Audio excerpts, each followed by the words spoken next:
किसी की नमाज कज़ा हो जाती है, कोई झूठ बोल देता है, कोई बदकारी कर बैठता है। हम कहते हैं भाई तुमने ये क्या किया? जवाब मिलता है जी हाफिज साहब मुझे शैतान ने गुमराह कर दिया, मुझे शैतान ने गुमराह कर दिया।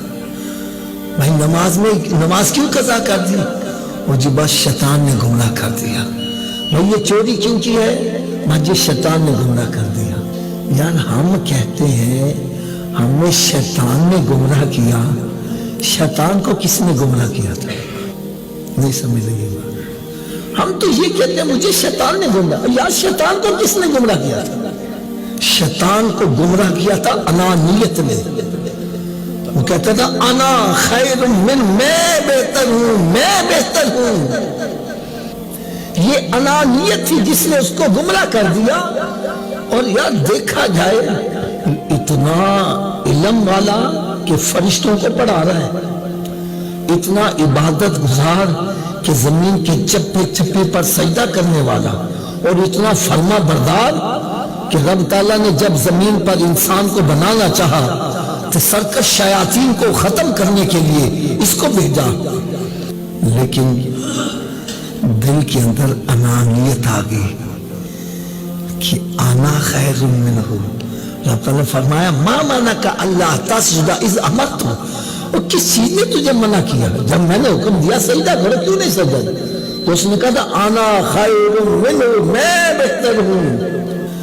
इसको तूने मिट्टी से बनाया, मुझे आग से बनाया, मैं बेहतर हूं। मैं हाथ बांध कर अर्ज करूंगा क्या हमारे अंदर आज अनानियत नहीं आई?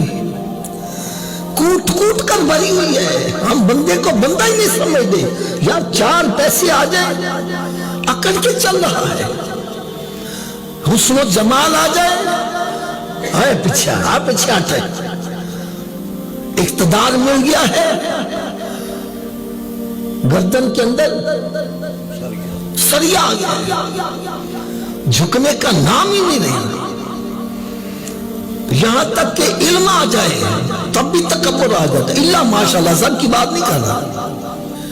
ये अनानियत इस कदर गिलाजत की चीज है कि और बुराइयां इंसान को गुमराह करती हैं।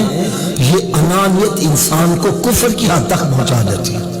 अबा वस्तकबरा वकाना मिनल, उसने तकब्बुर किया, हो गया काफिरों में से। दीन की बात फैलाना सदक़े जारिया है। सवाब की नीयत से वीडियो को शेयर जरूर कीजिए।